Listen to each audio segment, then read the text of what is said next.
So a few words, very happy to be here. Thank you for inviting me. OCP in few words. So world leader in phosphate fertilizer production. As you know, Morocco has 70 to 75% of the phosphate world reserves. So Morocco is the custodian on this nutrient, important nutrient, one of the three main nutrients for fertilizers. And no need to explain the role of fertilizers for the plant nutrition. You remove fertilizers, and then you remove half of the production of agriculture, half of the crops in the world, and you can imagine with that all the tensions on food security. So as a matter of fact, OCP as the concessionaire for the exploitation, for the manufacturing and the commercialization of the phosphates on behalf of the Moroccan state, we have a big responsibility in using this finite resource responsibly for the food security of the world. The population is growing. By 2050, we will be growing by 50% to 10 billion people on the world. And how to feed this growing population with the same amount of land. So we need to improve yield. We need to improve soil health. We need to improve plant nutrition and yield by 30%, pushing for dietary changes, pushing for also less waste reduction, and improving yield without any excess of deforestation and land use change. And this is one of the big subjects that we hope will be dealt with and discussed during the COP in Belém, which we are very happy to be part of. So OCP as a responsible custodian of this world reserve of phosphate, do it sustainably and from a long time ago. Today we are at 85% of our electricity coming from clean sources, either from cogeneration with zero carbon impact or from wind farms. We built a slurry pipeline between the mines and the fertilizer complex over almost 200 kilometers to reduce our impact on carbon and water, and also put ourselves in a better position to increase production. We are planning for doubling of fertilizer production and tripling of rock production between 2020 and 2030, and we are in good track for it. With this slurry pipeline that you may have seen between Khouribga and Jolf Lasfar, it's almost 100 million tons of CO2 that we reduce at full capacity. And also in the same time, sustainable business is good business. We have reduced our transport costs by tenfold. So we went from $10 per ton of fertilizers or $10 of rock for transport to $1 $1 per ton of rock for transport. We feel our big responsibility for the agribusiness sustainability. As you know, almost half of the terrestrial land in the world, and that's not our figures, that's Food and Agriculture and UN figures, Food and Agriculture Organization. It's almost 50% of the land lack of P, lack of phosphate, especially tropical soils. Morocco is tropical soils, Brazil is tropical soils, and they all lack of phosphorus, which is not very mobile. And lacking of phosphorus, which is very much needed at the beginning of the plant growing, because it's needed for the roots. The other nutrients are needed more later on for the vegetation and reproduction.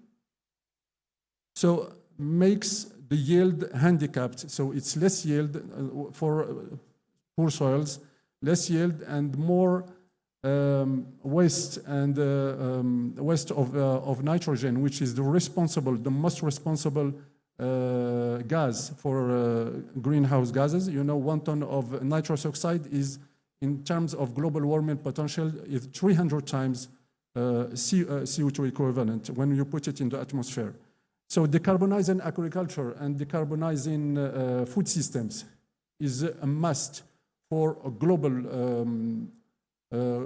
green transition. We speak a lot about energy, which is 50–60% of the global GHG emissions, but we don't speak enough about the food systems, which are 30% of the greenhouse gases in the world, and we will not manage it without the transition of the whole agriculture, which is the main part of the food systems. It's 24%, and it's 12% only at the farmer gate, and the emissions at the farmer.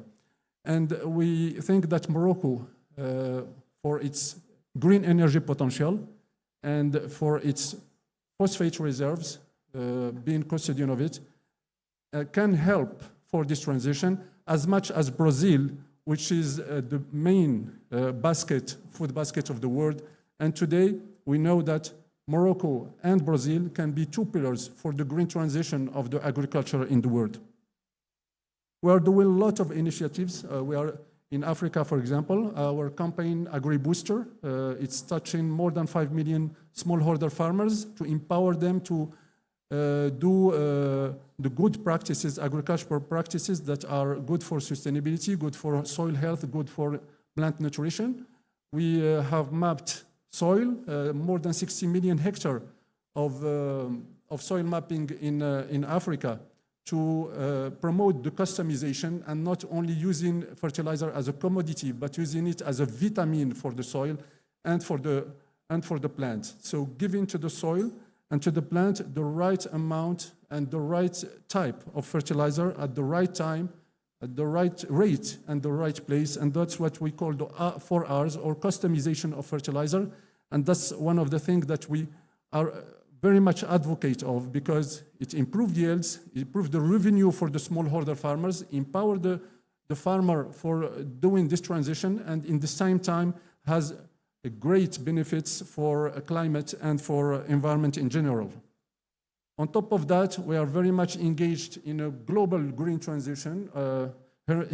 We announced in front of His Majesty King Mohammed VI, may Allah protect him, investment envelope of $13 billion between 2023 and 2027.